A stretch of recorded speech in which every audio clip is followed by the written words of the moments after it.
बिस्मिल्लाहिर्रहमानिर्रहीम। अस्सलाम वालेकुम नाज़रीन, प्रोग्राम सिटी एट 10 में खुश आमदीद। मैं हूँ आपकी मेज़बान अना यूसुफ। उम्मीद है आप सब लोग ठीक ठाक होंगे। जुमे का मुबारक दिन है, आप सब लोगों को जुमा मुबारक।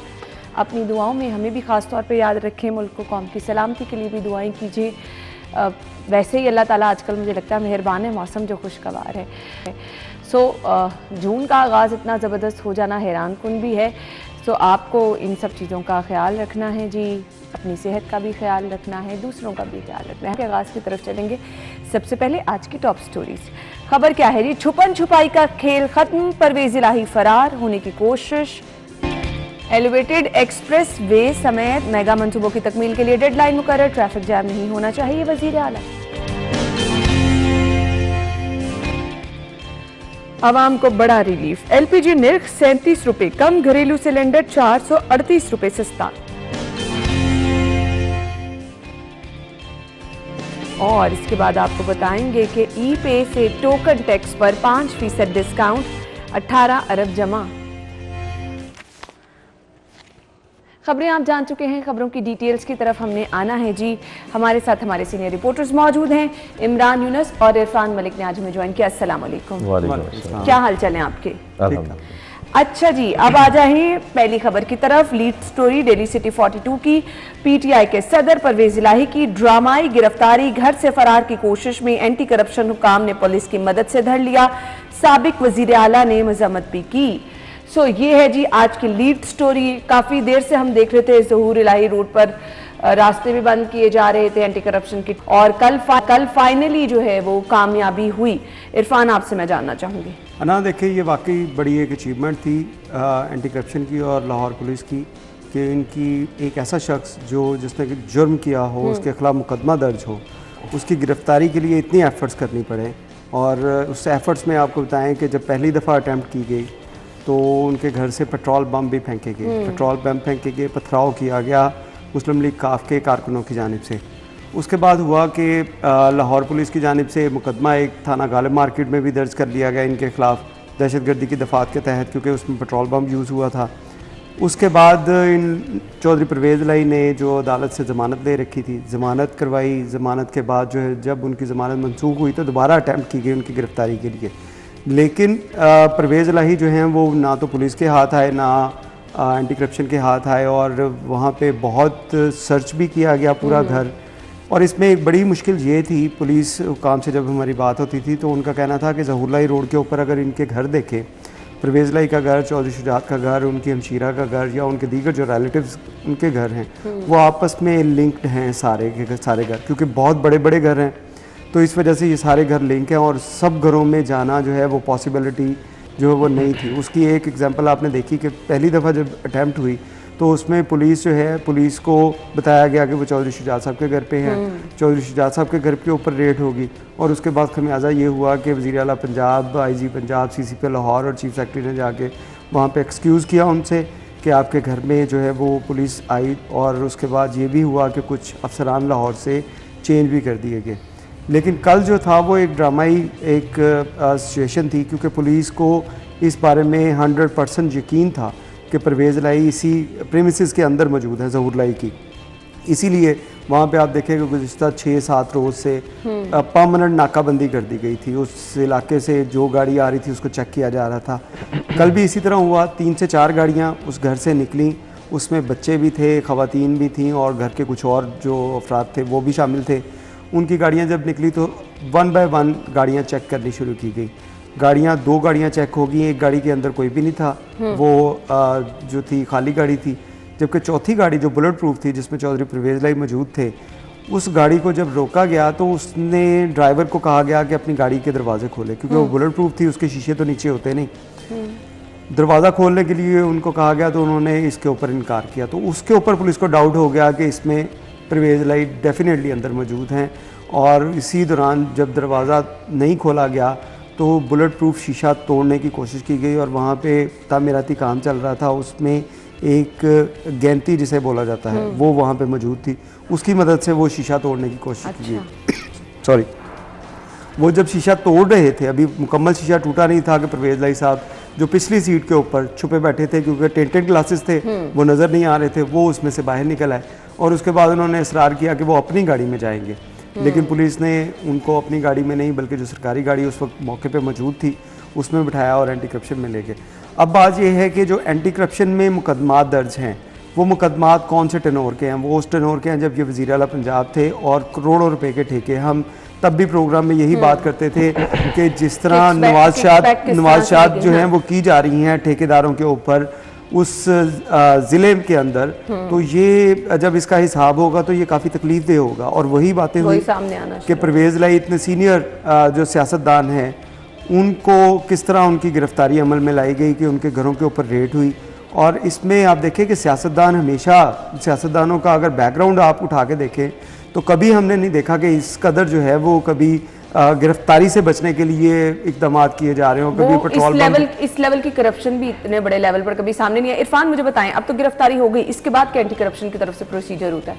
अब देखिए इसमें प्रोसेस जो होगा वो इनका, क्योंकि रात को मेडिकल करवाया गया, मेडिकल करवा के अब ये मुकदमा है गुजरात में, लेकिन इनकी गुजरात में इंक्वायरी नहीं होगी। हेड ऑफिस क्योंकि लाहौर में है एंटी करप्शन का, तो ये इनकी इंक्वायरी जो है लाहौर में की जाएगी। क्योंकि लाहौर में इस वजह से भी की जा रही है क्योंकि गुजरात के अंदर जो मुकदमा तो दर्ज है लेकिन जो ज़्यादा मेन कल्परेट हैं, जो बेनिफिशरीज हैं, उनका ताल्लुक लाहौर से है।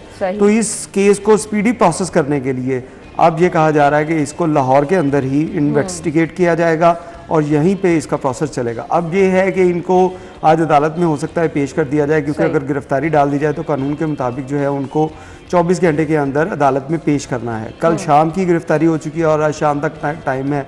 अगर इनकी गिरफ्तारी कानून के मुताबिक डाल दी गई है तो फिर उसके बाद जो एंटी करप्शन बाउंड है कि वो इनको अदालत में लेके जाएगी, अदालत में जाके इनका रिमांड तलब करेगी। रिमांड तलब करने के बाद इन्वेस्टिगेट किया जाएगा और वो जितना अरसा रिमांड रहेगा वो उनकी एंटी करप्शन की कस्टडी में रहेंगे। इमरान, गिरफ्तारी तक तो हमने देखा हो गई, इसके बाद जो अब एहतसाब का अमल है, अवाम की नजरें हैं क्योंकि अवाम का पैसा खाया गया। यहाँ जो काम होने थे, जो पैसा लगना था, जो बजट यहाँ का था वो गुजरात शिफ्ट किया गया, किकबैक्स ली गई। कितना ज़रूरी है इस तरह के किरदार को कैफरे किरदार तक पहुँचाना? देखिए ना, अगर हम बात करें, वज़ीर आला जो है वो सूबे का सरबराह होता है आइनी तौर पर भी और इखलाकी तौर पर भी, कि सूबे की तमाम तर जिम्मेदारी जो है वो उस पर होती है। उस पर उसने ऑब्वियसली अवामी फलाह के काम जो हैं वो करने होते हैं, इदारों की इज़्ज़त जो है, तकरीम जो है वो बरकरार रखनी होती है। अच्छा, ये चूँकि माजी में वज़ीर आला रहे हैं और उसी दौर के मुकदमात जो इन पर रखे गए थे, इनकी गिरफ़्तारी से मुतल्लिक तो इरफान ने और एहतसाब से मुतल्लिक और इन्वेस्टिगेशन से मुतल्लिक बड़ा ब्रीफली बताया है। मैं बात यहाँ ये करना चाहता हूँ कि जब साबिक वज़ीर आला इदारों के साथ इस किस्म का खिलवाड़ करेगा तो आम शहरी जो है या इनका वोटर जो है वो क्या तासुर लेगा। अब बात ये देखें ना कि एक आम आदमी जो है, जिस बेचारे ने, एक छोटी सी मिसाल देता हूँ, एक मोटर बाइक जो है वो सेल की हो और वो आगे 3-4 हाथों में आगे चली गई हो, तो जब उस पर कोई वारदात होती है तो पुलिस जो है वो पूरी लेन में उन तमाम लोगों को चेक करती है। उस बेचारे को भी बुला लिया जाता है जिसने तीसरे चौथे हाथ जो है वो बाइक बेची होती है। ठीक है, अब ये वज़ीर आला है, ठीक है भाई, अगर आपने करप्शन नहीं की, हम आप पे इल्ज़ाम नहीं लगाते, लुका छुपी किस बात की? बिल्कुल, अगर आप पर कोई जो है वो इल्ज़ाम लग गया है जिसकी आपने ऑलरेडी ज़मानत जो है वो ले रखी थी, और सिर्फ एक नहीं कई मुकदमात में आपने ज़मानत जो है वो ले रखी थी, पहले भी आपने ये किया, चूँकि आप PTI के प्रेसिडेंट भी हैं। अब आप ये देखें कि खैर इनको थोड़ा हौसला जो है वो इसलिए भी मिला होगा कि जो पार्टी के चेयरमैन हैं, जब उनको गिरफ्तार करने की कोशिश की तो ऐसा रद्द-ए-अमल जो है वो सामने आया। वही चीज़ इन्होंने ज़हूर पैलेस में जो है वो दोहराने की कोशिश की कि जब पहले पुलिस ने कोशिश की और इन पर जो है पेट्रोल बम गिराए गए और पथराव किया गया, और फिर इनके घर का दरवाज़ा जो है वो भी पुलिस ने तोड़ कर फिर अंदर दाखिल हुई, और उसके बाद अब सूरत हाल ये थी कि आप छुपे बैठे थे, कई रोज़ से पुलिस जो है वो वहाँ पर मौजूद थी, हम भी देखते रहे हैं, शहरियों की भी तकलीफ़ होती रही है। अगर भाई आपने कुछ किया ही नहीं तो आप जाएं ना, फिर अदालतों में जाएं, इदारों में जाएं, आप अपना बयान जो है वो रिकॉर्ड करवाएं और उन्हें बताएंगे मैंने कुछ भी नहीं किया, और अगर आपने किया है तो फिर आपको भुगतना पड़ेगा। वैसे तो ठीक है, आप ये कहते हैं कि जी हम जो है वो शफाफ और पाक सियासत जो है वो करते हैं, तो भाई ये आपकी सियासत है, कितनी पाक साफ और शफाफ सियासत हुई। अब जब गिरफ्तारी हो गई है, पूरा प्रोसीजर क्या फॉलो किया जाएगा, इरफान ने उस पर भी रोशनी डाल दी है। हम ब्रेक लेंगे, ब्रेक के बाद आपको एक बार फिर से ज्वाइन करेंगे, हमारे साथ रहिए।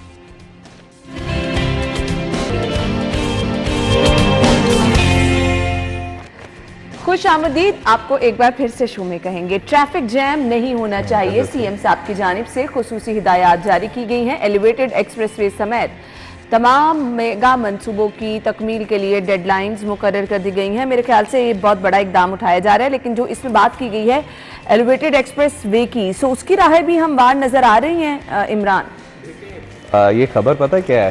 खबर ये है कि वज़ीर आला ने कहा है मुतलका डिपार्टमेंट्स को कि जो आपके काम है ना वो करें। ठीक है, जिन असूलों के मुताबिक आपने तरक्याती काम शुरू करने हैं या मुकम्मल करने हैं उन पर अमल दरामद करें। सिर्फ ये इनको याद दिखानी जो है ना वो करवाई गई है। हमारे इदारे जो है वो इतने का हड्ड हराम बने पड़े हैं। ये मोड़ समनाबाद वाला प्रोजेक्ट आपके सामने है। ऐसे ही है। देखें, जब भी कोई प्रोजेक्ट जो है वो शुरू करना होता है सबसे पहले उस प्रोजेक्ट की डेडलाइन या टाइमलाइन जो है वो देखी जाती है। ठीक है। उसकी डेडलाइन जो है वो मुकर्रर की जाती है। ठीक है।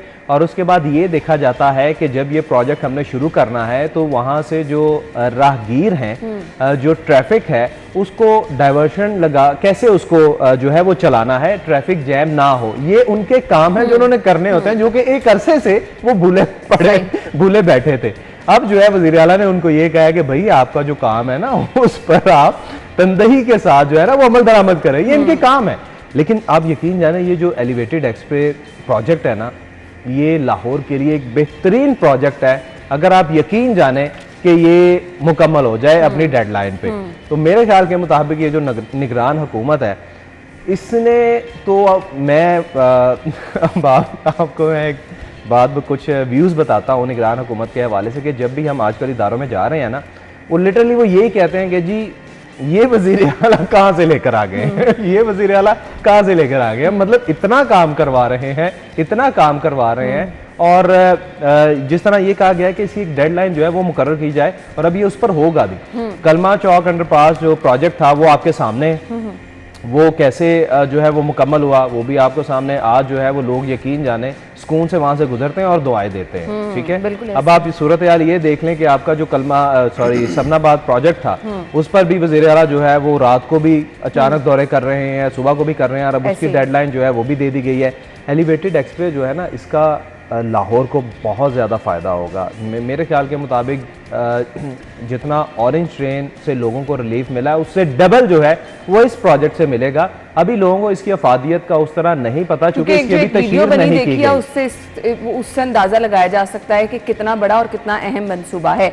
लेकिन फिलहाल अभी इस पे तो काम का आगाज भी नहीं हुआ, इसलिए जो बाकी जारी मंसूबे हैं और इस पर जी एयरपोर्ट पर शजरकारी और लैंडस्केप में प्रोजेक्ट भी जल्द मुकम्मल करने की हिदायत जारी की गई हैं। जी इरफान। अना देखिए, कल जो इजलास बुलाए गए थे वज़ीर आला पंजाब की जानिब से, उनके अंदर ये उस तमाम इजलासों की जो कार्रवाई है वो है। और इसके अंदर जैसे तरक्याती कामों की बात करें तो अक्सर लोगों का ये कहना है कि निगरान वज़ीर आला तो तरक्याती काम जो है वो कर नहीं सकते, लेकिन उन लोगों के लिए हम बताएं जिन लोगों को पता नहीं है कि ये वो तमाम प्रोजेक्ट हैं जो साबका अदवार के अंदर इसकी मंजूरी हो चुकी है, काबीना के जरिए मंजूरी हो चुकी है और उसके ऊपर काम नहीं हुआ। उन तमाम प्रोजेक्ट्स को वज़ीर आला पंजाब की जानिब से अब कहा गया है कि इनको फौरी तौर पे हल करवाया जाए। अब वो प्रोजेक्ट जो अवामी फलाह बहबूद के हैं। अब देखेंगे जैसे इमरान ने कहा कि एक्सप्रेस एलिवेटेड एक्सप्रेस है, फिर उसके साथ साथ कैवलरी ब्रिज जो है इसको सिंगल ब्रिज इसको जो सारा सिग्नल फ्री करना है।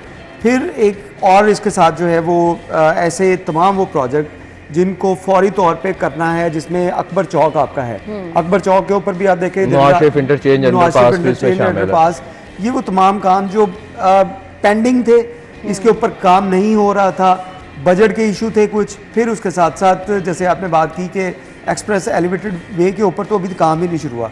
देखिए उस पर कुछ काम हो चुका है। अच्छा। अब वो 80 अरब रुपए का प्रोजेक्ट था, 80 अरब रुपए के प्रोजेक्ट से दुगना हो चुका होगा डेफिनेटली, वो इससे बढ़ता गया।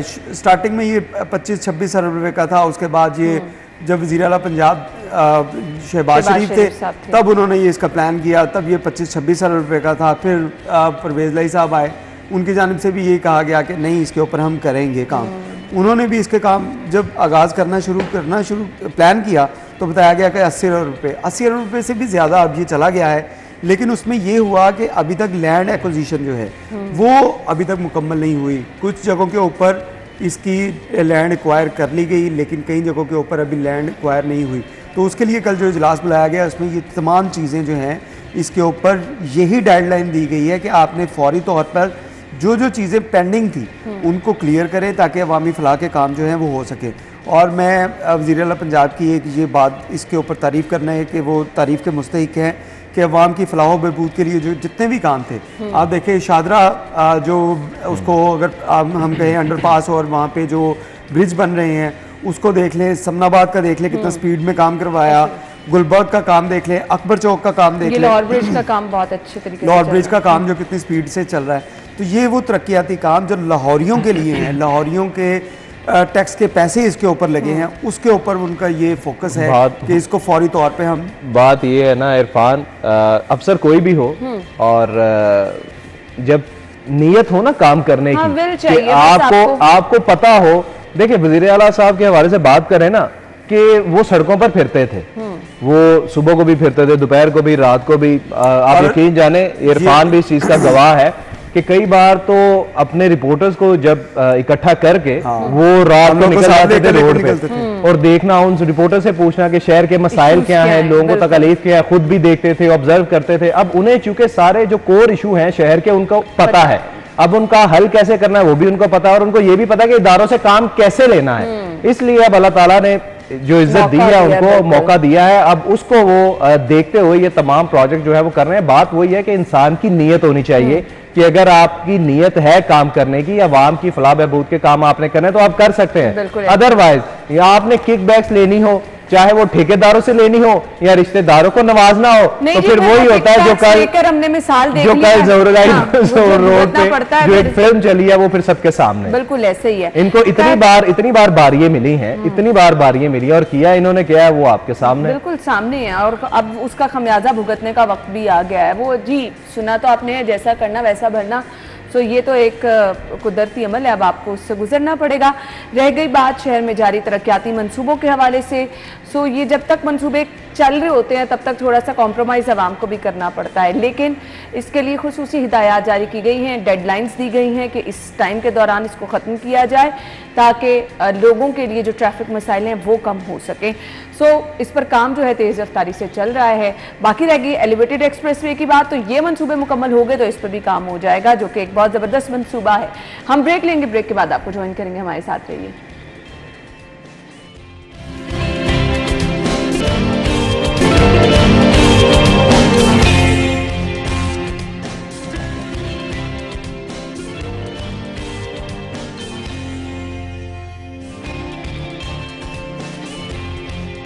एक बार फिर से आपको खुशामदीद कहेंगे और अगली खबर की तरफ बढ़ते हैं। जी अगली खबर हमारे पास है अवाम के रिलीफ के हवाले से। एलपीजी नर्ख 37 रुपए कम, घरेलू सिलेंडर 438 रुपए सस्ता किया गया है।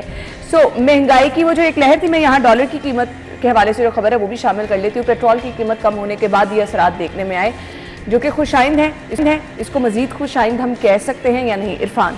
ना देखिए, आप वो दिन याद करें जब मैंने यहाँ पे बैठ के आपसे कहा था कि आइंदा कुछ दिनों बाद आपको अच्छी खबरें आनी शुरू हो जाएंगी। डॉलर का रेट भी आपसे कहा था कम होगा और आपसे कहा था बिजली की कीमतें भी कम होगी, वो भी आप उसके असरात देखेंगे।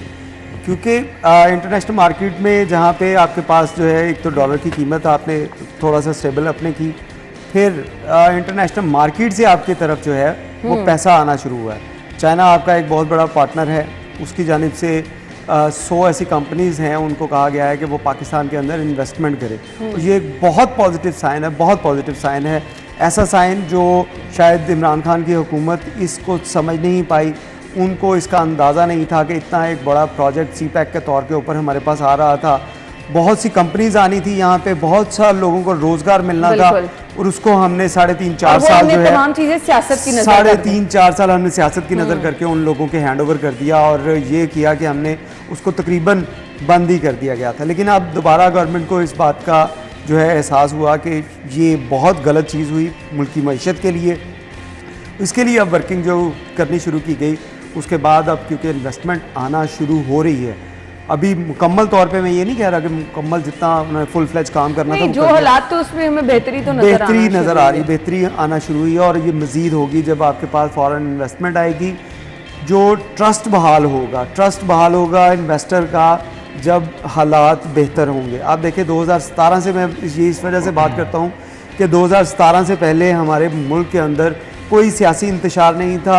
एक दूसरे की सीटें लेने के लिए ये लोग आपस में सियासतदान जो लड़ते फिरते रहते थे, लेकिन आवाम को जो है वो इस तरह बीच में इन्वॉल्व नहीं किया जाता था कि आप सड़कों पे लोगों को ला के बिठा दें। 2017 से पाकिस्तान को आपने स्कूल नहीं लेने दिया गया। कभी किसी जगह के ऊपर एहतजाज चल रहा है, कभी किसी जगह के ऊपर लड़ाइयाँ चल रही हैं, तो उसका सारा असर जो है वो इन्वेस्टर के ऊपर पड़ा। इन्वेस्टर ने कहा कि मुल्क में तो स्टेबिलिटी है ही नहीं, तो मैं यहाँ से इन्वेस्टमेंट अपनी ख़त्म करूँ और यहाँ से निकल जाऊँ।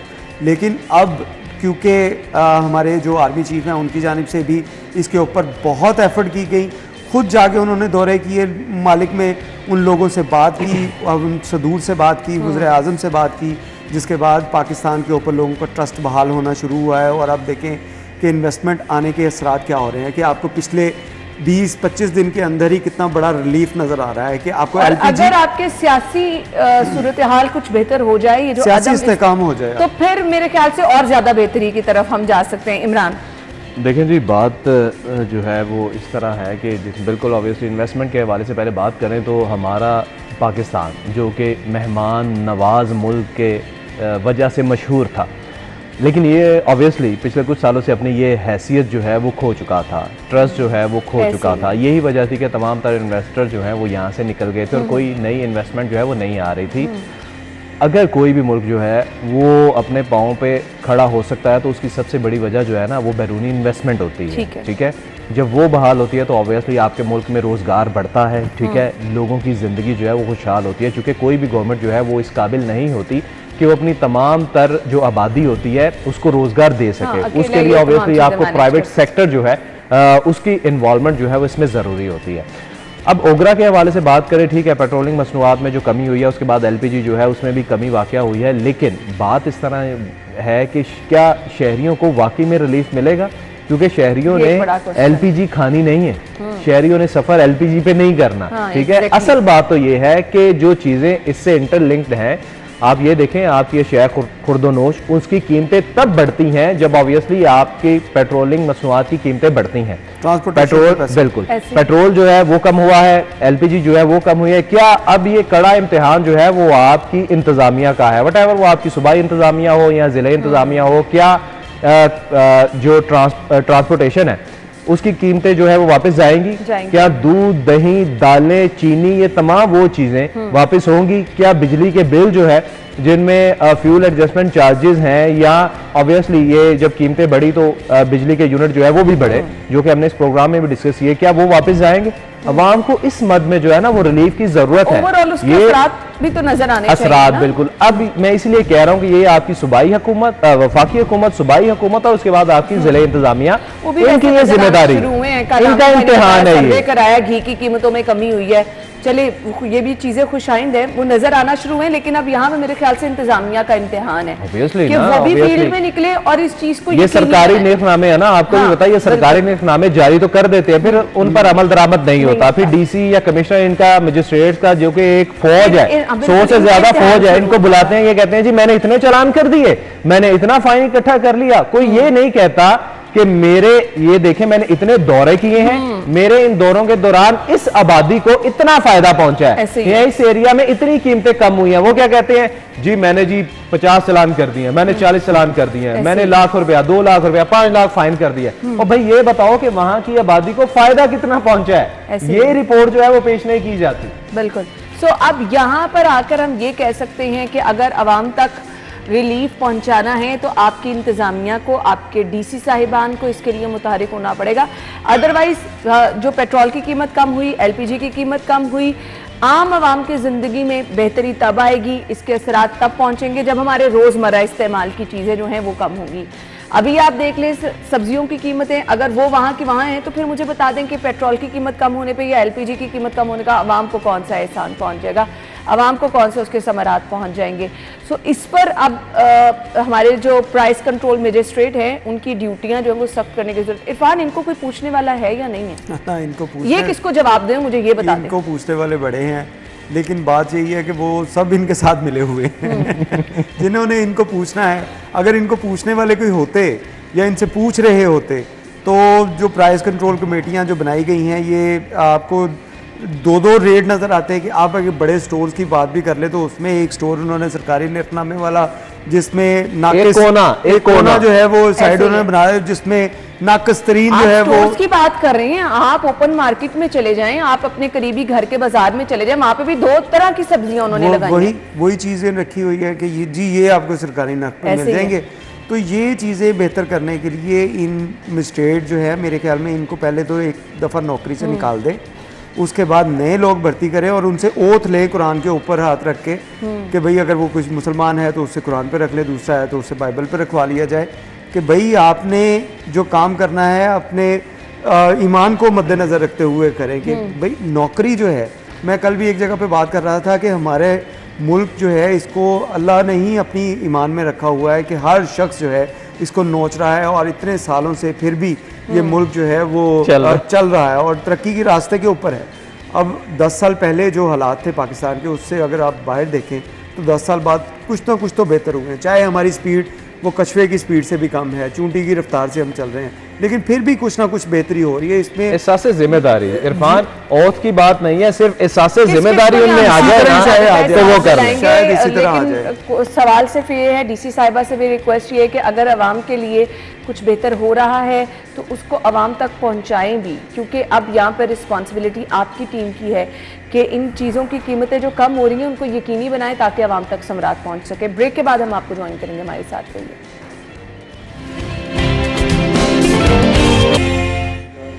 Welcome back once again. और खबर है ट्रांजैक्शंस की तादाद 23 लाख से तजावुज कर गई है। ई पे से टोकन टैक्स पर 5% डिस्काउंट, 18 अरब रुपए जो हैं वो जमा किए जाएंगे। अब आवाम के लिए किस तरह से फ़ायदेमंद चीज़ें हो सकती हैं, सवाल ये पैदा होता है। आपने तो बता दिया कि इतने पैसे इससे जमा किए जाएंगे, लेकिन अवाम की मुश्किलात अगर वहाँ की वहाँ ही रह गई तो फिर फ़ायदा क्या है इनका?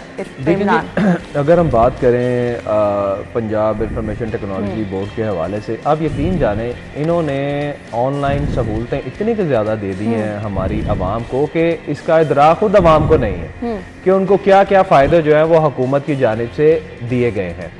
और PITB के हवाले से बात करें, इन्होंने हर महकमे के तमाम तर जो काम हैं वो ऑनलाइन कर दिए हैं, जिसमें आपकी वही सबसे ज़्यादा लोगों को प्रॉब्लम जो है ना वो मोटर व्हीकल्स के हवाले से जो है ना वो ये होती है कि उन्होंने रजिस्ट्रेशन जो है वो करवानी है, अपना नंबर लगवाना है, टोकन टैक्स पे करना है। तो इनको हर चीज़ जो है वो आपको देखें, मोबाइल तो अब हर किसी के पास है और एंड्रॉयड होता है। लोगों को वाकई नहीं पता कि इस मोबाइल का फ़ायदा क्या है। अच्छा। क्यों? क्योंकि लोग सिर्फ देखते ही नहीं हैं कि जी कि हमारे लाइनों में लगना जो है ना, वो लाइनों में लग के तकलीफ बर्दाश्त करना या उस पर अवेला करना ना, वो तो हमारी आवाम की आदत है। लेकिन आप थोड़ा सा अपना दिमाग लड़ाएं तो आपको पता चल जाएगा कि आपको अगर कोई सहूलत चाहिए तो आप गूगल पे सिर्फ ये लिख लेंगे इसका तरीक़ेकार क्या है, वो खुद पता चल जाता है। कई वीडियोज़ यूट्यूब पर पढ़ी हैं कि जी ये चीज़ें ये सहूलतें आपको ऑनलाइन दस्तयाब है।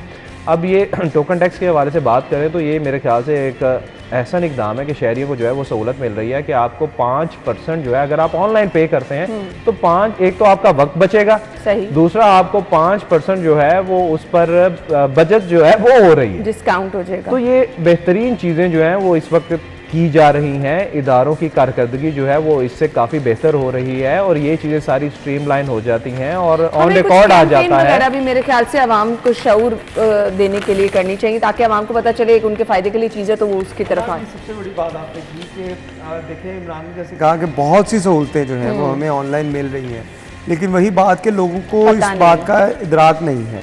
लोगों को इदराक कैसे हो जब उन लोगों को कभी बताया ही नहीं गया। अब हर शख्स ने रोज़ाना तो टोकन टैक्स पे नहीं करना, उसने तो जब गाड़ी लेनी है, उसने घर लेना है, उसने कोई ऐसी चीज़ लेनी है, फिर जाके उसने प्रॉपर्टी टैक्स जो है वो उसने पे करना है, जो साल में एक बार शायद ही कोई करे, या गाड़ी अगर किसी ने लेनी है 5-6 साल बाद उसने चेंज करनी है गाड़ी तो वो उसमें करेगा।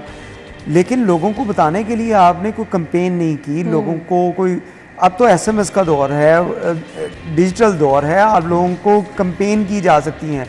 लोग सोशल मीडिया हर वक्त देखते रहते हैं, सोशल मीडिया पे आपको ऐसी कई हजारों कंपेन मिल सकती है, हजारों कंपेन मिल सकती है, वेबसाइट नहीं चेक करता। लोगों को बताएं, आप लोगों को बताने के लिए डिजिटल जो है वो आप वो स्पेस लें, उनको इस्तेमाल करें, वहाँ पे बूस्टर अपनी कंपेन्स के लगाएं ताकि लोगों तक ये चीज़ें पहुँच सकें।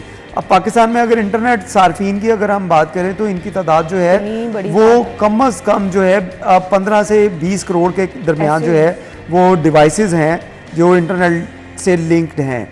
15-20 करोड़ डिवाइसेस को अगर आप इस तरह यूटिलाइज कर सके, उन चीज़ों के ऊपर, उनके ऊपर, डिवाइसेस के ऊपर आपका मैसेज पहुंच सके, तो ये मैं समझता हूँ कोई बड़ी बात नहीं है।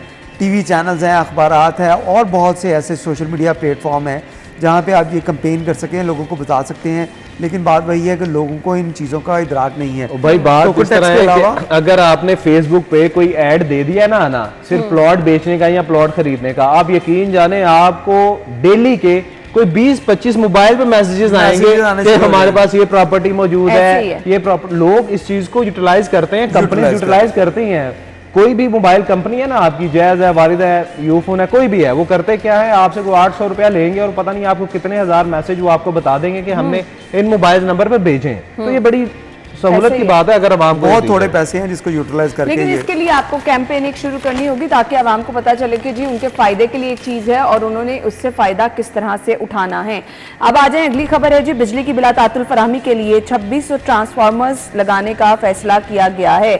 मीटर साज कंपनियों के साथ मिलीभगत करने वाले अफसरान के खिलाफ महकमाना कार्रवाई और कंपनियों को ब्लैक लिस्ट कर दिया जाएगा। हाफिज मियां नोमान का कहना है, मेरे ख्याल से इस पर बहुत जल्द काम होना चाहिए। देखिए जी, यकीन जाने बिल्कुल, अब चूंकि गर्मी आ गई है, वैसे तो सर्दियों में भी ये चीज़ें जो है ना, ये इशू आते रहे कि ट्रांसफार्मर जो है वो ओवरलोड होने की वजह से जल जाते रहे हैं। और फिर आपको यकीन जाने आपको कम अज़ कम वो इलाके जहाँ पर असर और रसूख इस्तेमाल होता है वहाँ पर तो आपको कम अज़ कम कोई 12-14 घंटों में ट्रांसफार्मर नया मिल जाता है। लेकिन लाहौर में अभी भी कई इलाके ऐसे हैं जहाँ पर आपको यकीन जाने 3 से 4 दिन बाद ट्रांसफार्मर जो है वो आपका चेंज होता है, और वो भी एहतजाज करना पड़ता है, रोड ब्लॉक करनी पड़ती है। एक दिन हमें जो है वो शाहिद सिपरा बता रहे थे कि लाहौर में जितने भी ट्रांसफार्मर लगे हुए हैं ना, आधे से जायद जो है ना वो बेचारे चलने के काबिल ही नहीं है और वो अल्लाह के हवाले जो है ना वो, और वो अभी तो थोड़ा सा मौसम बेहतर है जहां पर अब आपने देखा कि बिजली का लोड, क्योंकि जून का महीने आगे शदीद गर्मी आनी है, तो लोड बढ़ा तो ट्रांसफार्मर जलने के वाकयात होंगे, उसके बाद एहतजाज होंगे। बिल्कुल ऐसे ही है और इसके लिए मैं समझता हूँ हंगामी बुनियादों के ऊपर काम करना चाहिए। देखिए इसका एक बड़ा, हमारे पास साल हर साल यही मिसालें मौजूद हैं। आप कंपनी के पास ट्रांसफार्मर खराब करके फेंकते जाते हैं, हंगामी बुनियादों पर ना कभी काम हुआ ना आगे होता नजर आ रहा है ना। लेकिन इसमें अब देखिए एक थोड़ा सा फ़र्क ये आया है कि अब ये वफाकी हुकूमत की जानिब से कर दिया गया है कि जितनी भी लेस्को, मैपको या दीगर जो कंपनीज़ हैं उसको सूबों के हैंड ओवर करने के लिए जो है इक़दाम किए जा रहे हैं और शायद कर भी दिए गए हैं। उसी वजह से इसके ऊपर जो है वर्किंग हर सूबा अपने जो है वो हिसाब से, और पहले होता था कि जब भी हम यहाँ पे देखते थे वज़ीर आज़म पाकिस्तान जो अब हैं, इन्होंने मीनार पाकिस्तान के ऊपर कैंप लगाया होता था, बिजली नहीं आ रही होती थी, वहाँ पर पंखा लेके बैठे होते थे। लेकिन अब क्योंकि ये खुद वज़ीर आज़म बने, इनको एहसास हुआ कि मेरे खिलाफ भी अगर पंजाब में लोग ऐसे बैठना शुरू हो गए तो ये चीज़ें बुरी होंगी। इसी वजह से उन्होंने कहा कि ये कंपनीज जो हैं ये सूबों के हैंड ओवर कर दी जाए, ये वफाक का असर रसूख जो है इसके ऊपर ख़त्म किया जाए। तो इसके लिए ये वर्किंग की जा रही है और इसी बिना के ऊपर अब ये जो ट्रांसफार्मर, जो 2600 ट्रांसफार्मर जो लेने का फ़ैसला किया गया है, ये उसी सिलसिले की एक कड़ी है कि आप सूबा जो है अपने शहरियों के लिए, अपने बासियों के लिए इक़दाम करें और इन इक़दाम में लाहौर के लिए 2600 ट्रांसफार्मर लिए जा रहे हैं। ये एक इस वजह से बड़ी चीज़ है कि जैसे इमरान ने कहा कि हमारे आधे से ज़्यादा ट्रांसफार्मर जो हैं वो इस काबिल नहीं है कि वो पूरा लोड ले सके। हम अक्सर लोगों से, लेस्को के लोगों से भी जब हम बात करते तो वो कहते हैं कि शुक्र करें कि यहाँ पे बिजली जो है 24 घंटे नहीं आती। 24 घंटे बिजली आएगी, एक तो महंगी आपको बड़ी मिलेगी, दूसरा जो हमारा जो सिस्टम है, हमारी तारें हैं, हमारे ट्रांसफार्मर हैं, हमारे जो बिजली घर हैं, वो इस काबिल नहीं है कि वो 24 घंटे वो वर्किंग में रह सके। वो हीटअप हो जाते हैं और कई ट्रांसफार्मर आप यही देखते हैं कि वो हीटअप होने की वजह से फट जाते हैं। तो ये चीज़ें वही हैं कि उसको बेहतरी के लिए अब बेहतरी की तरफ जा रहे हैं। नए हमारे जो चोर हैं, जो बिजली चोरी करते हैं, वो इतने सिस्टमेटिकली चोरी करते हैं कि वो आप यकीन जाने कि सॉफ्टवेयर के जरिए बिजली चोरी करते हैं। लेकिन हमारे इदारे जो हैं वो बेहतरी की तरफ नहीं जा रहे, बिजली चोरी जो है वो सॉफ्टवेयर पे चली गई। थैंक यू सो मच नाज़रीन, हम आते हैं हेडलाइंस के बाद।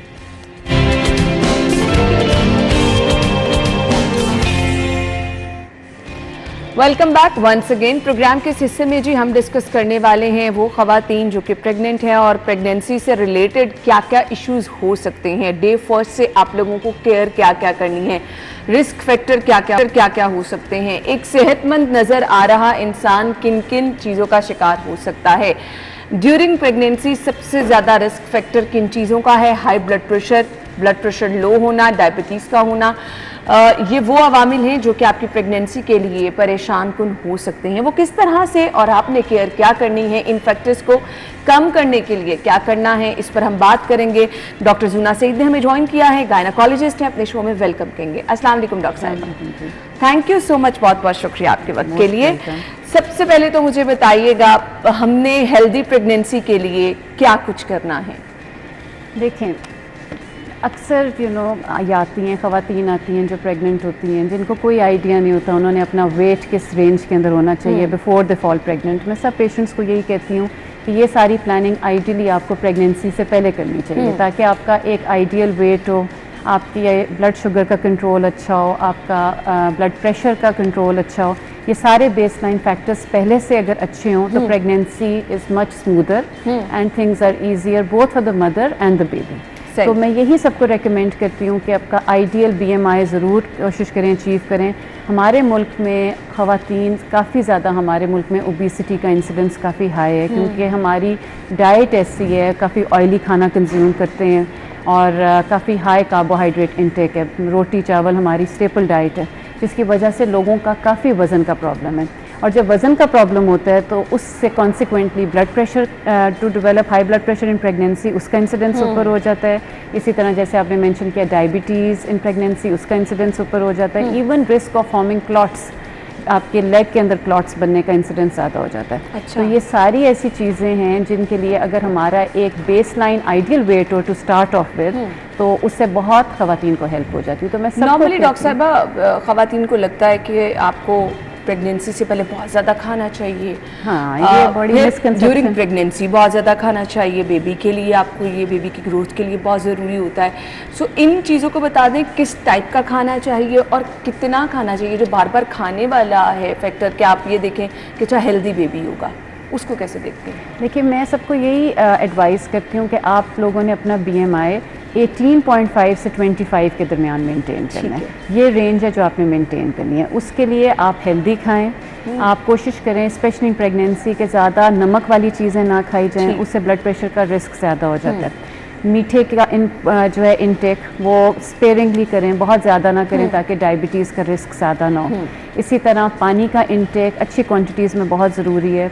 वाइटामिन्स का इंटेक बहुत ज़रूरी है। ये सारी चीज़ें टाइमली मैनर में होनी चाहिए ताकि एक हेल्दी वेट हो, और अगर हेल्दी वेट हो तो फिर ये रिस्क ऑफ ये सारी की सारी प्रॉब्लम्स कम हो जाते हैं। हमारे यहाँ बहुत मिसकंसेप्शन है कि you have to eat for 2 और वज़न जो है वो 20 से 25 किलो ना बढ़े तो वीक प्रेगनेंसी है, विच इज़ टोटली रॉन्ग। मैं अगर नॉर्मल आप देखें प्रेगनेंसी में तो एवरी 4 वीक्स मैं अपने पेशेंट्स को भी ये कहती हूँ कि 1 to 1.5 kg आपका वेट गेन होना चाहिए, नो मोर। उससे ज़्यादा भी सही नहीं है, उससे कम भी सही नहीं है। सही। सो इस रेंज में अगर आप अपना वेट गेन करें तो उसमें कोई ज़्यादातर चांसेस नहीं होते कि कोई भी आपको प्रॉब्लम हो। सही। और हाई ब्लड प्रेशर के मुझे बता दें नुकसानात क्या हैं, और ये क्या ड्यूरिंग प्रेगनेंसी, जिसको पहले कभी हाई ब्लड प्रेशर का इशू नहीं रहा, ड्यूरिंग प्रेगनेंसी हो सकता है, उसको मॉनिटर कैसे करना है, उससे क्या क्या इश्यूज हो सकते हैं? हाँ जी, जो ये ड्यूरिंग प्रेगनेंसी ब्लड प्रेशर का प्रॉब्लम होता है इसे हम जेस्टेशनल हाइपरटेंशन कहते हैं, और ये मोस्टली 20 वीक्स ऑफ प्रेगनेंसी के बाद सेट इन करता है। और मॉनिटरिंग हर एंटीनेटल विजिट के ऊपर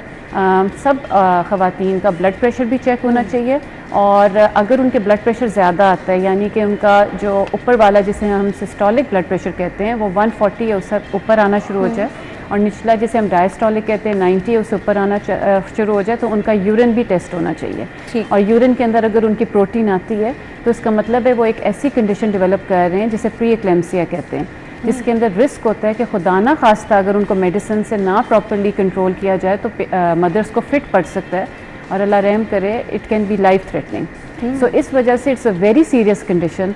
वो अक्सर क्या होता है, आप उन्हें कहते हैं कि आप नमक कम करें तो वो नमक नहीं कम करते पेशेंट्स, देसी घी के अंदर पराठे खाए जा रहे होते हैं, सो ऑब्वियसली ये सारे चीज़ें उसको वर्सन करते हैं। और फिर इसी तरह ब्लड प्रेशर की मेडिकेशन है जो कि टाइमली स्टार्ट हो जानी चाहिए, और ब्लड प्रेशर को अगर ज़्यादा आना शुरू हो जाए फिर हम यही एडवाइस करते हैं कि 1 to 2 वीक्स वीकली पेशेंट को देखा जाए, मॉनिटर किया जाए कि जो आपने मेडिसिन दी हुई उससे ब्लड प्रेशर अंडर कंट्रोल है, और अगर अंडर कंट्रोल है फिर हम उसके मुताबिक उनके विजिट्स को लेस फ्रीक्वेंट कर देते हैं। हाई ब्लड प्रेशर जो है वो क्योरेबल है, काबिल कंट्रोल है कि अगर हम ड्यूरिंग प्रेगनेंसी मेडिसिन के थ्रू, और फिर कुछ लोगों को लगता है कि अगर मुसलसल हाई ब्लड प्रेशर की मेडिसिन वो खा रहे हैं सो उनके लिए प्रॉब्लम ना हो प्रेगनेंसी में, तो मेडिसिन को जितना आप लेस करें उतना बेहतर होता है। सो हाई ब्लड प्रेशर की मेडिसिन नुकसान तो नहीं पहुंचाती? हाँ जी, मेडिसिन हाई ब्लड प्रेशर की मेडिसिन के डिफरेंट ग्रुप्स हैं। There are medicine that control blood pressure that are safe in pregnancy, लेकिन आपने बिल्कुल सही कहा है कि कई मेडिसिन ऐसी हैं जो कि नहीं सेफ इन प्रेगनेंसी।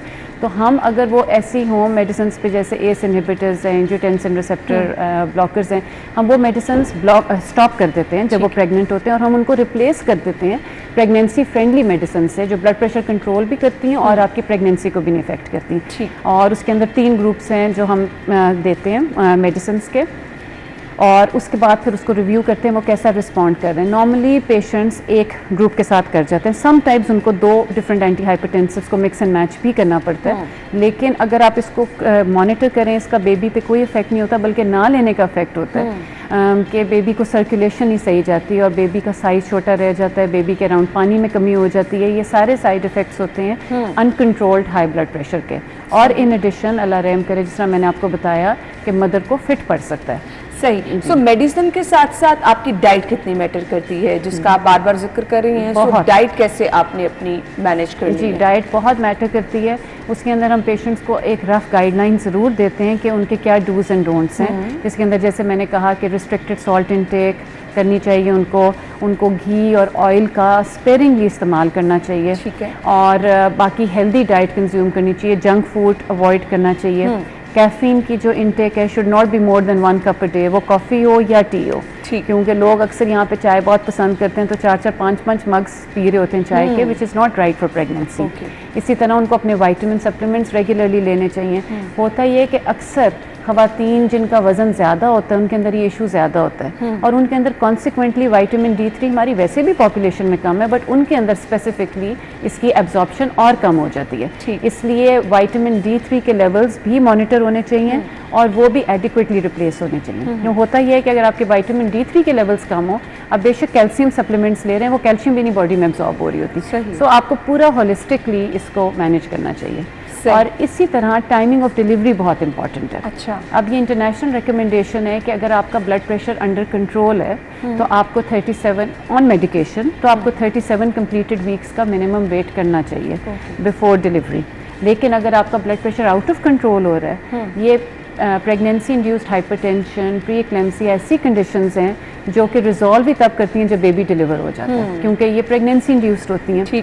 तो फिर आपको इंटरवीन अर्ली भी करना पड़ सकता है, अराउंड 34 वीक्स, 35 वीक्स, लेकिन फिर उसके लिए बेबी को स्टीरॉयड कवर लगाना ताकि बेबी के लंग मैच्योर हों जब बेबी की डिलीवरी हो, ये सारी चीज़ें प्रॉपरली प्लान आउट होनी चाहिए। सही सही। और इसके लिए आपका अपनी डॉक्टर से रब्ता बहुत ज़्यादा ज़रूरी है, आप उनके साथ कांटेक्ट में रहें। अच्छा जी, हमारे यहाँ बहुत कम वैसे तो अब लोगों में वैसे ही बहुत अवेयरनेस आ चुकी है, सो वो जो विज़िट डॉक्टर के हैं वो टाइमली होना कितना ज़रूरी है, और जिनके साथ ये रिस्क फैक्टर हैं उनको कितना अपने डॉक्टर के साथ जो है वो कनेक्शन में रहना चाहिए, ज़्यादा गैप नहीं देना चाहिए, इस हवाले से आप क्या गाइड करना चाहेंगे? देखें, क्योंकि वैसे जो हम रूटीन एंटीनेटल विजिट्स करते हैं उससे ऑब्वियसली इसमें ज़्यादा करने पड़ते हैं, क्योंकि आपके ब्लड प्रेशर के आपको सर्वेलेंस की ज़रूरत है ताकि पता चल जाए कि कब ज़्यादा हो रहा है या कब मेडिसिन को रिस्पॉन्ड नहीं कर रहा। और देखा ये जाता है कि जैसे जैसे आपकी प्रेगनेंसी एडवांस होती जाती है, इसका जो है ब्लड प्रेशर का कंट्रोल उतना पुअर होता जाता है, तो उसके मुताबिक आपको मेडिसिन बढ़ानी पड़ती है। तो हम नॉर्मली अगर 4 वीक्स के बाद देखते हैं तो हम जो प्रेगनेंसी इंड्यूस्ड हाइपरटेंशन के पेशेंट्स को specially after 28 weeks every 2 weeks देखना पसंद करते हैं, और अगर ज़रूरत पड़े वीकली विजिट की तो उनको वो भी एडवाइस कर देते हैं। सही। मैं तो जैसे प्राइवेट सेक्टर में हूँ, मैंने देखा है कि हमारे सेक्टर में काफ़ी अच्छी कंप्लाइंस होती है, लेकिन ये होना चाहिए अक्रॉस द बोर्ड। हाँ, बेशक प्राइवेट हो, पब्लिक सेक्टर हो, क्योंकि this can be life threatening condition if not controlled, और अगर कंट्रोल कर लिया जाए तो बड़ा अच्छा आउटकम हो जाता है। और फिर दूसरी बात ये कि इवन जब बेबी की डिलीवरी हो जाए तो ये ख़त्म नहीं हो जाता, आपको अंडर सर्वेलेंस मदर को रखना पड़ता है। फर्स्ट 2 वीक्स आपका ब्लड प्रेशर बहुत लेबाइल हो सकता है इवन आफ्टर डिलीवरी। अच्छा। तो मेडिसिन कंटिन्यूड रखनी पड़ती है। फिर 2 वीक्स हम मॉनिटर करने के बाद उसके मुताबिक उसको कम करते जाते हैं, टेपर करते जाते हैं ब्लड प्रेशर की डोज, मेडिसिन की डोज, ताकि ब्लड प्रेशर कंट्रोल में रहे और बहुत ज़्यादा भी ना ड्रॉप करे। सही। और फिर 6 वीक्स के बाद इनका ज़रूर एक पोस्टनेटल चेक होना चाहिए, जिसमें मोस्टली पेशेंट्स की ब्लड प्रेशर की दवाई को बंद कर दिया जाता है। कितने चांसेस होते हैं कि अगर आपको एक प्रेगनेंसी में हाई ब्लड प्रेशर का इशू रहा तो थ्रू आउट आपके अगर 1, 2, 3 बच्चे हो रहे हैं तो सब में ये इशू हो सकता है? जी, हम उनको ये पेशेंट्स को बताते हैं कि अगर आपका ब्लड प्रेशर इतना ज़्यादा था कि आपको 28 वीक से पहले बेबी को डिलीवर करना पड़ा, ठीक, यानी इतना उसे सिवियर हाइपरटेंशन कहते हैं, उसके अंदर risk of developing high blood pressure in subsequent pregnancy is 1 in 3 pregnancies. अगर बाय 34 वीक्स डिलीवर करना पड़े तो 1 in 4 प्रेगनेंसीज। और अगर हम 37 वीक्स तक पहुंच जाएं तो रिस्क इज़ 1 in 6 प्रेगनेंसीज। तो ये स्टेटिस्टिक्स सिग्निफिकेंट हैं। और फिर हम ये करते हैं कि अगर एक दफ़ा ब्लड प्रेशर ज़्यादा डेवलप हो जाए, हम सब्सिक्वेंट प्रेगनेंसीज में मदर्स को एस्प्रिन की टैबलेट 75 या 150 मिलीग्राम्स डिपेंडिंग उनके लिए क्या सूटेबल है और उनकी ब्लड प्रेशर किस हद तक ऊपर गया था, स्टार्ट कर देते हैं from 12 completed weeks of pregnancy. और एक बहुत बड़ा ट्रायल हुआ था, उसके अंदर ये देखा गया था कि about 60% risk of blood pressure कम हो जाता है अगर एस्प्रिन स्टार्ट कर दी जाए 12 weeks onwards till the end of the pregnancy. तो ये सारी रिस्क इवैल्यूएशन बड़ी इंपॉर्टेंट है, और ये फॉलो अप अगर होता रहे तो फिर आप उनके नोट्स के अंदर उनकी फ्यूचर प्रेगनेंसीज के लिए भी you can leave a note कि ये थी सारी ऑब्स्टेट्रिक हिस्ट्रीज के लिए क्या आपकी रिकमेंडेशन। अच्छा, ये जो आपने चीज़ें बताई, आपकी सेम डॉक्टर का होना भी मेरे ख्याल से बहुत मैटर करता है, जिसको आपकी हिस्ट्री पता हो। बहुत तो वो लोग जो कि अपने डॉक्टर चेंज करते रहते हैं, उनके लिए आप क्या? फिर मैं यही कहूँगी कि ये नहीं है सही प्रैक्टिस। अगर आप नहीं है सेटिस्फाइड और तो आप चलें एक दफ़ा चेंज कर लें, लेकिन अपना सारे मेडिकल रिकॉर्ड्स लेके जाएं, क्योंकि कंटिन्यूटी ऑफ केयर इस सिनेरियो में बहुत इंपॉर्टेंट है। और ताकि कहीं कोई लूज कनेक्शन ना रह जाए ड्यू टू मिसकम्युनिकेशन, को उनको एडिक्वेट नोट्स नहीं मिले या फॉर वट एवर रीजन्स। ये बड़ा ज़रूरी है कि आपका मेडिकल रिकॉर्ड्स आपके साथ साथ वक्त होने चाहिए और आपके पास आइडियली जैसे आपने कहा एक ही ऑब्स्टेट्रिशियन होना चाहिए जो मैनेज करे, ताकि सही तरीके से मैनेज हो। सही। लो ब्लड प्रेशर किस कदर नुकसानदेह हो सकता है, क्योंकि कुछ लोगों को लो ब्लड प्रेशर का भी मसला रहता है? हाँ जी, काफ़ी पेशेंट्स आते हैं कंप्लेन करते हैं हमें लो ब्लड प्रेशर का। ये है कि मैं सबको ये रीअश्योर करती हूँ कि low blood pressure is actually healthy. अगर वो बहुत लो ना हो, इसका मतलब है कि उनके वेसल्स के अंदर अच्छी इलास्टिसिटी है, उनकी ब्लड का पंपिंग एक्शन अच्छा है, जिसकी वजह से उनका ब्लड प्रेशर बहुत ज़्यादा नहीं हो रहा। अब जितने भी एथलीट्स देख लें, उन सब के 70/40, 60/30 तक भी ब्लड प्रेशर रन कर रहे होते हैं। दे आर एब्सोल्युटली फाइन, वो तो मैराथन रेसेस रन कर रहे होते हैं। लेकिन मैं ये ज़रूर कहती हूँ कि एक कंडीशन जो लो ब्लड प्रेशर से ज़्यादा हो सकती है उसे कहते हैं पोस्चरल हाइपरटेंशन। उसमें ये होता है कि जब आप बैठने से खड़े होएं या लेटने से बैठें, यानी किसी भी चेंज ऑफ पोस्चर में आपका ब्लड प्रेशर फर्दर ड्रॉप कर सकता है, क्योंकि वो ऑलरेडी लो होता है। तो उसमें एक तो पानी की इंटेक अच्छी रखें, 8 से 10 ग्लास पानी ज़रूर पिएं ताकि आपके ब्लड का वॉल्यूम अच्छा हो। सेकेंडली, जब खड़े हों किसी भी पोजीशन से ज़रूर अपना हाथ दीवार पे साइड पे रखें, पंप योर लेग्स, ठीक, बिकॉज आपका जो पंपिंग ऑफ लेग से आपकी सर्कुलेशन बहुत बेहतर हो जाती है। उससे फिर ये कि ये खुदा ना खासा गिरने का रिस्क और ये सब चीज़ों के चांसेस कम हो जाते हैं। लेकिन पेशेंट्स को कोई मेडिकेशन देने की ज़रूरत नहीं है, just purely based on low blood pressure. यानी इसमें वो वाला खतरा नहीं है, कोई रिस्क फैक्टर नहीं है, सेफ है। हाँ, हेल्दी डाइट मुझे बता दीजिएगा, ड्यूरिंग प्रेगनेंसी क्या होनी चाहिए, फिर हमें वाइंड अप की तरफ जाना है। हेल्दी डाइट के अंदर जैसे मैंने आपको कहा कि आपके अंदर आपके पास विटामिन सप्लीमेंट्स पेशेंट्स रेगुलरली अपने लें। फ्रूट का इंटेक अच्छा होना चाहिए, बहुत ज़्यादा भी नहीं होना चाहिए। जैसे लोग अब मैंगोज़ के सीज़न में अब 10-10 मैंगोज़ खाना शुरू हो जाए दिन में, तो ऑब्वियसली फिर उनको ब्लड शुगर डेवलप होना शुरू हो जाएगा। सो एक अच्छा मिक्स होना चाहिए। नट्स का ज़रूर इंटेक करें, हैंडफुल ऑफ नट्स, अगेन कुछ एक्सेसिव नहीं। और कार्ब्स लें लेकिन स्पेरिंगली लें। जैसे हमारा राइस का जो ज़्यादा इंटेक करते हैं पेशेंट्स, हमने उनमें देखे उनमें risk of diabetes and developing in pregnancy ज़्यादा हो जाता है। तो जो है roti relatively is better as compare to rice in pregnancy. लेकिन अगर लेते हैं तो मतलब अगर नॉर्मल क्वान्टिटीज़ में लें तो वो अंदर चीज़ें कंट्रोल रहती हैं। बहुत ज़्यादा ऑयली चीज़ें ना लें, बहुत ज़्यादा सॉल्टी चीज़ें ना लें, तो उससे सारी चीज़ों का कंट्रोल बेहतर रहता है। बेहतर रहता है और आप हेल्दी भी रहते। और एक और चीज़ जी, ये जो समझते हैं ना पेशेंट्स के हम प्रेग्नेंट हो गए हैं तो अब हमारे अंदर कोई मेडिकल, हम we are medically unfit, which is wrong. मैं सबको ये कहती हूँ कि अनलेस कोई लो लाइन प्लेसेंटा है या कोई और इस तरह का रिस्क फैक्टर है, या कई पेशेंट्स के अंदर सर्वाइकल इनकॉम्पिटेंस जिसमें नेक ऑफ द वोम की इतनी स्ट्रेंथ नहीं होती, वो तो चला एक डिफरेंट केस है। लेकिन अदरवाइज प्रेग्नेंट वुमेन और हेल्दी वुमेन, उनको अपना नॉर्मल लाइफस्टाइल रखना चाहिए, उनको नॉर्मल चलना फिरना चाहिए। वो ये होता है कि खाती हैं और लेट जाती हैं, और प्रेगनेंसी में अगर आपको एक चीज़ जो आपको 1 घंटे के अंदर डाइजेस्ट होती है, वही चीज़ आपको प्रेगनेंसी में 6 घंटे ले लेती है डाइजेस्ट होने में।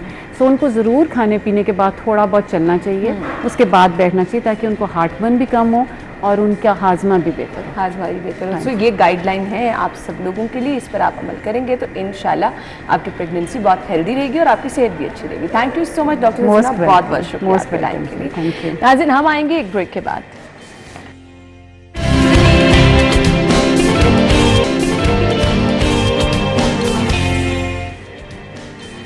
Welcome back once again. Programme में आपको एक बार फिर से खुशामदीद कहते हैं। और प्रोग्राम के इस हिस्से में जी हमने जैसे कि पहले बात की कि आपकी हेल्दी प्रेगनेंसी आप कैसे इंश्योर कर सकते हैं।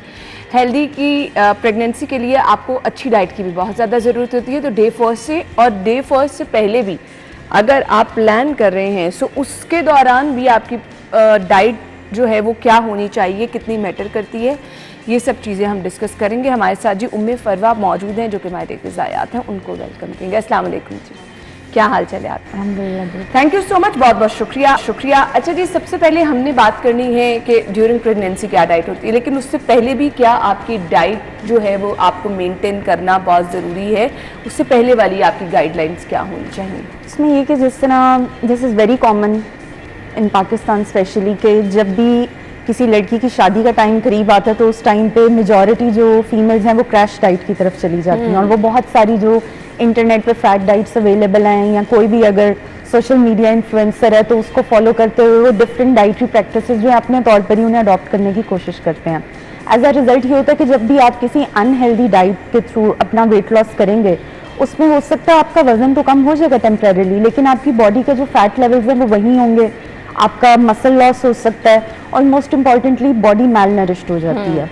तो जब आपकी बॉडी जो है वो हम उसमें कहते हैं जब उसमें ग़िज़ाई कमी है, तो ऐसी सिचुएशन में जब ऑलरेडी एक मैल नरिश्ड बॉडी है तो यूट्रस भी मैल नरिश्ड ही होगी, और आप एक मैल नरिश्ड यूट्रस के साथ प्रेगनेंसी में एंटर होते हैं। तो सबसे पहले ये कि अगर कोई भी फीमेल्स जो हैं वो अगर शादी से पहले भी अपनी वेट रिडक्शन की कोशिश कर रही हैं तो हेल्दी वे में वेट लॉस करें, जिसके अंदर डाइट के साथ साथ एक्सरसाइज बहुत ज़्यादा इंपॉर्टेंट है।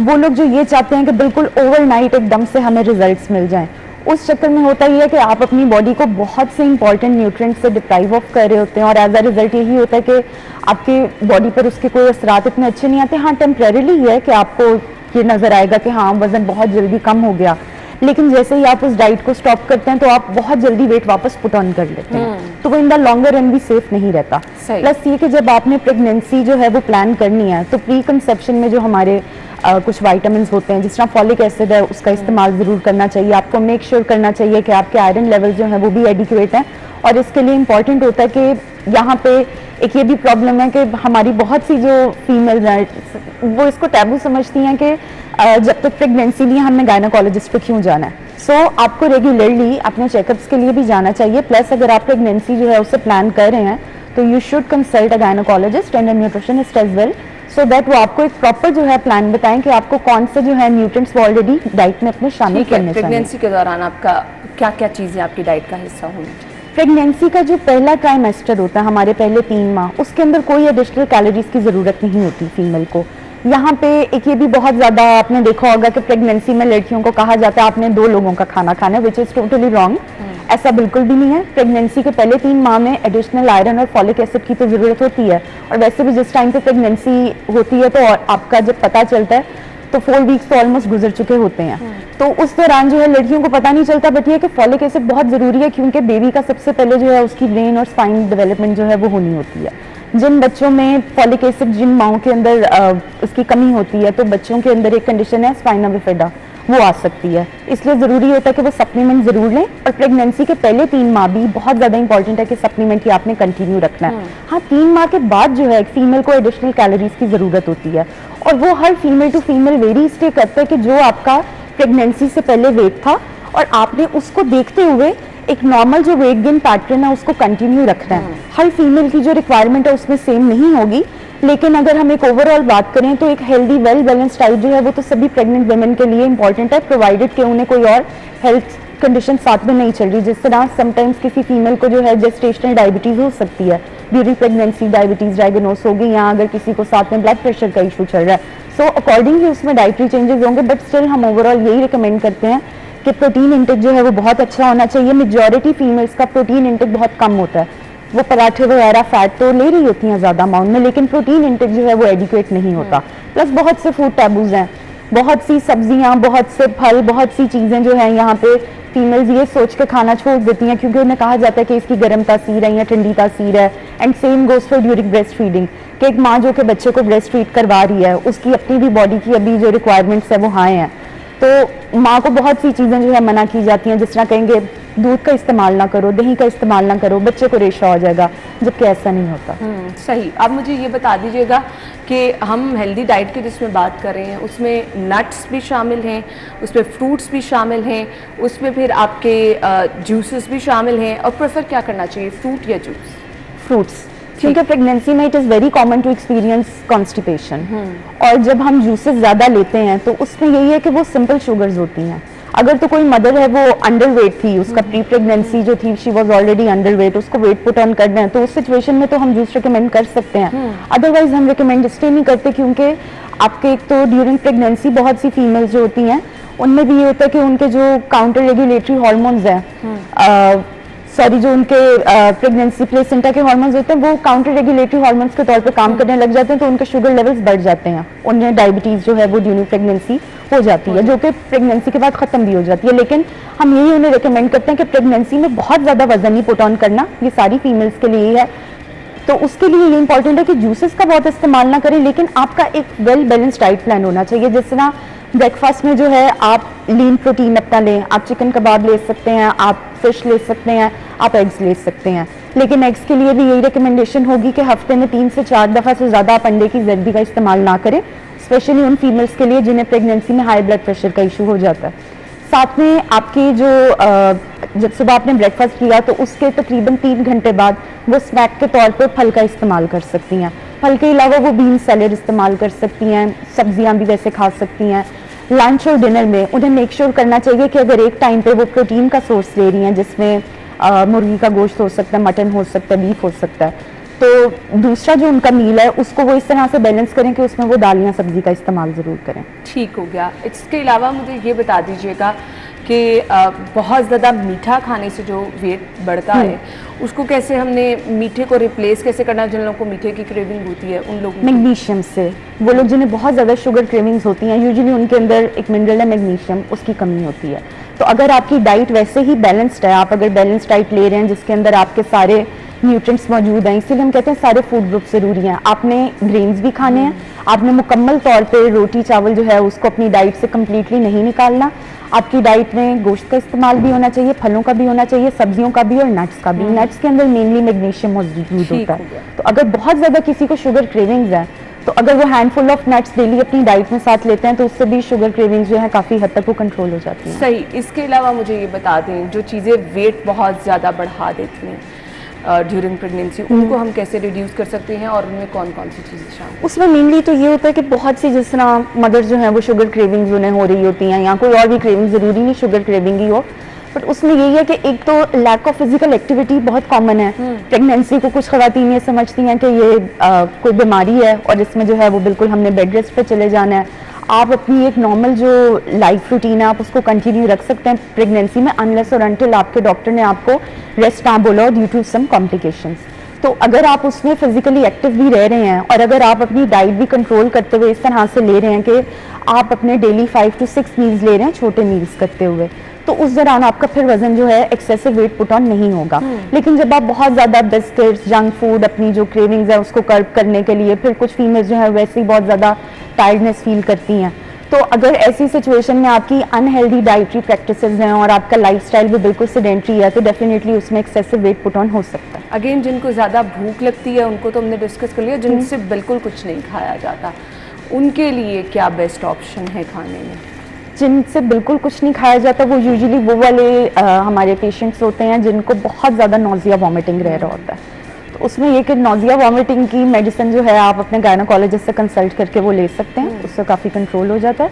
प्लस ये कि नोजिया वॉमिटिंग को कंट्रोल करने के लिए कुछ सिंपल टिप्स होती हैं, जिस तरह आपने मील्स जो हैं वो छोटे लेने हैं, फिर बेरीज का इस्तेमाल लें, जिस तरह अभी समर्स हैं, आपको अगर फाल्स है आप उसका इस्तेमाल कर सकते हैं। इससे पहले स्ट्रॉबेरी का सीजन था। ये ऐसी चीज़ें कुछ जिससे आपका नोजिया जो है वो कम होता है और आपका एपेटाइट बेहतर होता है। प्लस ये कि अगर सॉल्टेड क्रैकर्स जो हैं वो फीमेल मॉर्निंग में उठ के ले तो उससे भी नोजिया कंट्रोल हो जाता है। लेकिन फिर उसमें यही है कि अगर एट द सेम टाइम उसको प्रेगनेंसी में हाई ब्लड प्रेशर का इशू है तो फिर हम यही कहेंगे कि बहुत ज़्यादा नमकीन चीज़ों का इस्तेमाल ना करें। क्या मैसेज होगा आपका देखने वालों के लिए? मैसेज यही होगा कि जो आपके बेबी के लाइफ के फर्स्ट 1000 डेज होते हैं हम उसको कहते हैं विंडो ऑफ अपॉर्चुनिटी।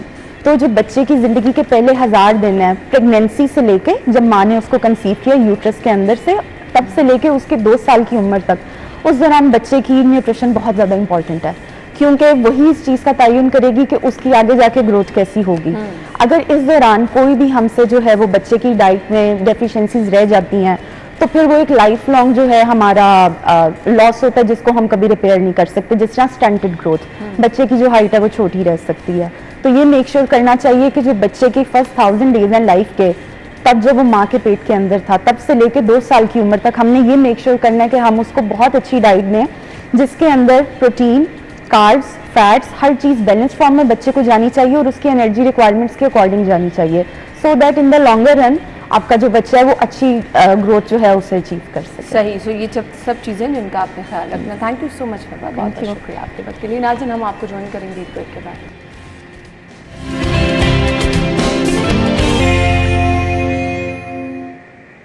कोमल मौजूद है। 1-2 दिनों से तो शहर में बारिश भी हो रही है, मौसम खुशगवार है। सो आज की अपडेट्स जी कोमल क्या है? बिल्कुल अन्ना, लाहौर शहर के मौसम के हवाले से बात की जाए तो सुबह के औकात से ही हम देख रहे हैं कि सूरज और बादलों की शरारतें जो है वो शहर लाहौर के वासियों को काफ़ी ज़्यादा महसूस कर रही हैं। इस वक्त भी सूरज और बादलों में आगमचली का सिलसिला जारी है, जिसको शहर लाहौर के वासी बहुत ज़्यादा इंजॉय करते हुए नजर आ रही हैं।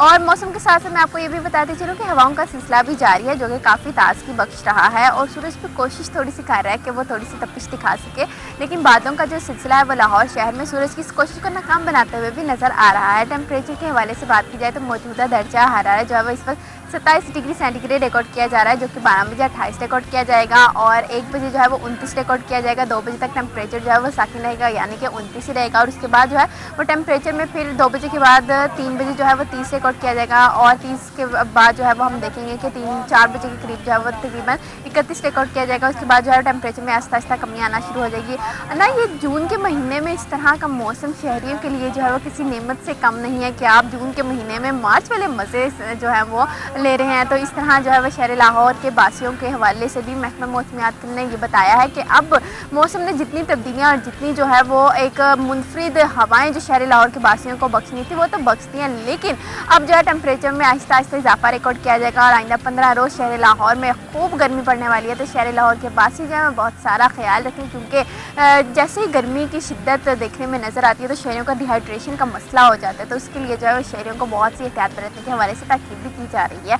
वहीं एयर क्वालिटी इंडेक्स के हवाले से अगर बात कर ली जाए तो एक जो है कि मजमूई शरह जो है 168 रिकॉर्ड की गई है। लाहौर आलूदा तरीन शहरों की फहरिस्त में आज जो है वो दूसरे नंबर पर देखा जा रहा है। जी ठीक है, थैंक यू सो मच कोमल, आप हमारे साथ मौजूद थी और आपने हमें मौसम की सूरत हाल के बारे में बताया कि जी शहर का मौसम कैसा रहेगा। ब्रेक के बाद आपको एक बार फिर से ज्वाइन करेंगे, हमारे साथ रहिए।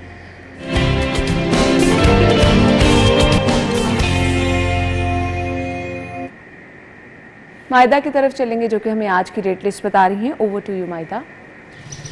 बिल्कुल है ना, सब्जियों की अगर बात की जाए तो रोज़ की कीमतों में जैसे इजाफा देखने में नज़र आता है, आज भी उसी तरह से सब्जियों की कीमतों में होशरुबा इजाफा देखने में नज़र आया है। आज अगर सब्जियों की बात की जाए तो आज 7 सब्जियां ऐसी हैं जिनकी कीमतों में होशरुबा इजाफा देखने में नज़र आया है। अगर आज आप बैंगन लेने के लिए जाते हैं तो कल उनकी कीमतों में कमी देखने में नज़र आएगी। सब करेले अगर देखे जाए आज सस्ते हैं तो कल को महंगे आपको जो है वो ख़रीदने पड़ेंगे। तो इसी तरह से सब्जियों की कीमतों में उतार चढ़ाव रोज़ की बुनियाद पर जो है वो जारी रहता है। अगर मैं आपके साथ कुछ कीमतें शेयर करूं तो इस टाइम प्याज की सरकारी कीमत जो है वो 57 रुपीज़ है, लेकिन बाहर ओपन मार्केट में 80 रुपये तक फ़रोख्त किया जा रहा है। टमाटर 28 रुपये मुकर्रर की गई है कीमत, लेकिन बाहर ओपन मार्केट में जो है वो 50 रुपये फ़रोख्त किया जा रहा है। लहसुन की कीमत मुसलसल बरकरार है, 338 रुपये जो है वो सरकारी नर्स, जबकि ओपन मार्केट में 480 रुपये जो है वो बेचा जा रहा है। टिंडे देखिए जाए मौसमी सब्जी है 105 रुपये सरकारी नर्स, जबकि बाहर ओपन मार्केट में 180 होशरुबा इसमें इजाफा देखने में नज़र आया है। और इसी तरह से बैंगन जो है 60 रुपये सरकारी नर्स, जबकि बाहर ओपन मार्केट में 80 रुपये यहाँ पर फ़रोख्त किए जा रहे हैं। करेलों में भी जो है वो इजाफा देखने में नज़र आया है, 70 रुपये सरकारी नर्स, जबकि ओपन मार्केट में 100 रुपये फ़रोख्त किए जा रहे हैं। तो ये कुछ सब्जियां हैं जिसमें उतार चढ़ाव रोज़ की बुनियाद पर जो है वो जारी रहता है। हमारे जो शहरी हैं वो जब सब्जियां ख़रीदने जाते हैं और जब अपनी जेब में हाथ डालते हैं तो बिल्कुल उनकी जेब इजाज़त नहीं देती कि वो 1 किलो ये सब्ज़ी बहुत मुश्किल से ख़रीद सकते हैं। तो हुकूमत से अपील करते हुए भी दिखाई देते हैं, जब उनसे बात करने की कोशिश करें तो वो बात करना नहीं पसंद करते। वो कहते हैं कि क्या बात करें जब महंगाई कम होनी ही नहीं है। तो खुदारा हुकूमत से अपील है कि ये जो बढ़ती कीमतें हैं सब्जियों की, इनको कम किया जाए ताकि एक घर का चूल्हा जो है वो कम से कम एक वक्त का बासानी चल सके। ठीक है मायदा, थैंक यू सो मच। मायदा हमारे साथ मौजूद थी, सब्जियों की कीमतें हमें मायदा ने बताई जी। अगर आप मार्केट जाएंगे तो आपको ओपन मार्केट में सब्जियां किस कीमत पर मिल रही हैं वो आपको हमने बता दिया। अब हमने शामिल करना है segment today's healthy tip.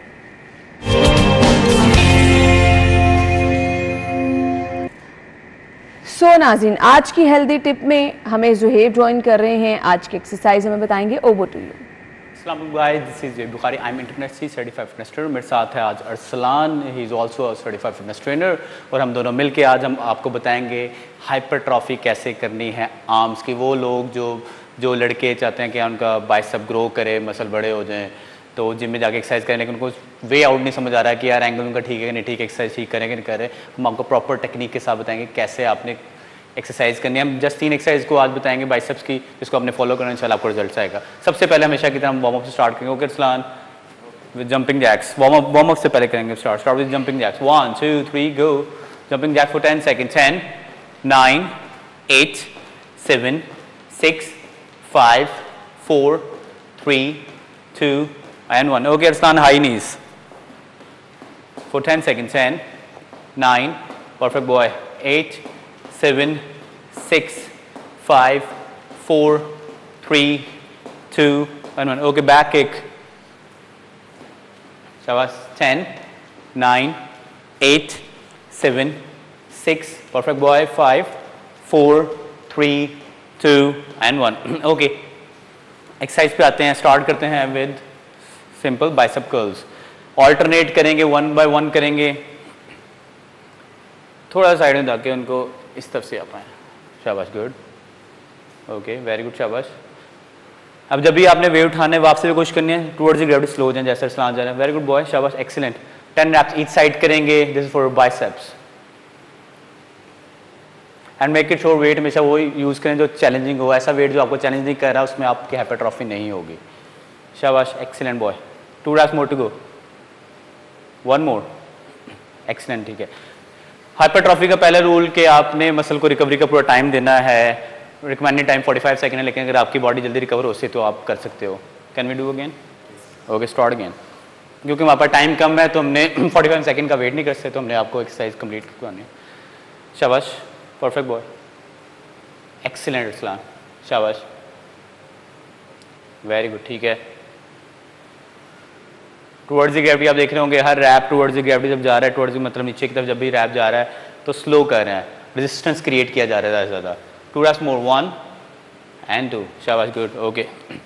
Next exercise हम करेंगे कंसंट्रेशन कर, ठीक है, barbell curl. Okay, barbell curl से स्टार्ट करेंगे। इसकी सबसे पहले ग्रिप की बात होती है, कोई कहता है यार अंदर से पकड़ना है, कोई कहता है बाहर से पकड़ना है, तो आपने शोल्डर विड्थ पकड़ना है, जैसे ताने पकड़ा बिल्कुल शोल्डर, ना अंदर से ज़्यादा ना बाहर से, शोल्डर विड्थ। ओके, इसके 10 रैप्स करेंगे, शाबाश, एक्सीलेंट। एक चीज़ रखेंगे, एल्बो हमारी यहाँ पे रहेगी इस पोजीशन में, फिर हम इसको लिफ्ट करेंगे, आर्म आगे नहीं जाना चाहिए, शाबाश, वेरी गुड, ठीक है। थैंक यू सो मच, आपके वक्त का बहुत बहुत शुक्रिया। हमारी और आपकी मुलाकात कल होगी, इजाज़त दीजिए, अल्लाह हाफिज़।